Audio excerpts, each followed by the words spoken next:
السلام علیکم ورحمۃ اللہ وبرکاتہ۔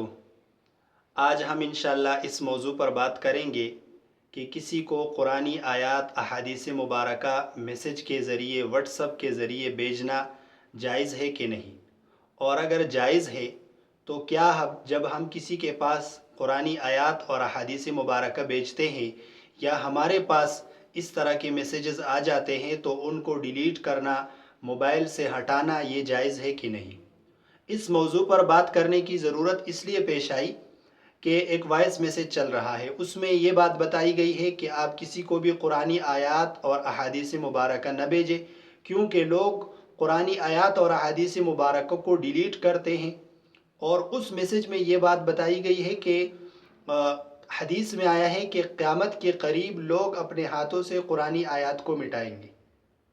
تو لوگ اس وجہ سے بہت زیادہ پوچھتے بھی ہیں کہ کیا اس طرح کی کوئی بات ہے، یا یہ جو میسج چل رہا ہے یہ میسج درست ہے کہ درست نہیں۔ تو ہم انشاءاللہ اس موضوع پر بات کریں گے۔ سب سے پہلے تو آپ اس بات کو سمجھیں کہ قرآنی آیات اور احادیث مبارکہ اگر مستند ہو اور آپ نصیحت کے ذریعے کسی کے پاس یہ میسیجز بھیجنا چاہیں تو آپ بالکل بھیج سکتے ہیں، شرعاً اس پر کوئی پابندی نہیں ہے۔ اگر حدیث آپ کسی کو بیچتے ہیں یا قرآنی آیت بیچتے ہیں تو بیچ سکتے ہیں، لیکن اس میں آپ اس بات کا خیال رکھیں کہ یہ جو میسج آپ بھیج رہے ہیں یہ بالکل مستند ہے، تحقیقی ہے، اس میں کسی قسم کا کوئی شک شبہ نہیں ہے۔ دوسری بات، آپ کوشش کریں کہ نصیحت کے لیے، اور اس بات کا جو ہے نا آپ نیت کریں کہ میں یہ میسج اس لیے بھیج رہا ہوں تاکہ دوسرا اس سے کوئی نصیحت حاصل کرے، اس پر عمل کرے۔ یہ تو پہلی بات ہو گئی۔ دوسری بات، اگر ہمارے پاس اس طرح کے میسیجز آ جاتے ہیں، قرآنی آیات ہے، احادیث مبارکہ ہے، تو کیا ہم ان کو ڈیلیٹ کر سکتے ہیں؟ تو اس کا جواب یہ ہے کہ ہمارے پاس اس طرح کے میسیجز جب آ جاتے ہیں تو ان کو پڑھنے کے بعد ان میسیجز کو ڈیلیٹ کرنا یہ بالکل جائز ہے، اس میں کوئی حرج نہیں ہے۔ اور میسج میں جو بات بتائی گئی ہے کہ قیامت کے قریب لوگ اپنے ہاتھوں سے قرآن کریم کو مٹائیں گے، تو سب سے پہلی بات تو یہ ہے کہ اس طرح کی کوئی روایت اہل علم کے علم میں نہیں ہے۔ اس طرح کی کوئی روایت موجود نہیں ہے جس میں یہ بات بتائی گئی ہو کہ قیامت کے قریب لوگ اپنے ہاتھوں سے قرآن کریم کو مٹائیں گے۔ تو اس طرح کی کوئی روایت موجود ہی نہیں ہے۔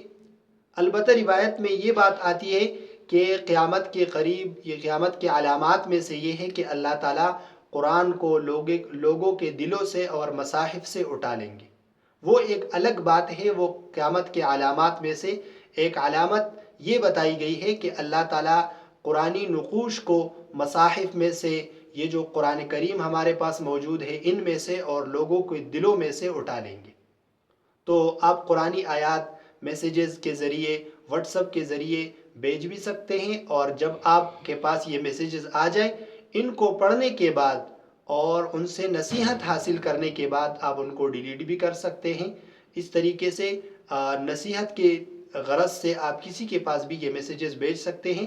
البتہ اس بات کا آپ خیال رکھیں کہ یہ جو میسیجز آپ بھیج رہے ہو وہ بالکل تحقیقی ہو، اس پر آپ کو مکمل اطمینان ہو، غیر مستند چیزیں نہ ہو، جس طرح کہ آج کل سوشل میڈیا پر بہت ساری روایات جن کی حقیقت سے کوئی تعلق نہیں ہے اور وہ روایت عام ہے، لوگ اس کو شیئر کر رہے ہیں، تو ایسی باتیں آپ شیئر نہ کریں۔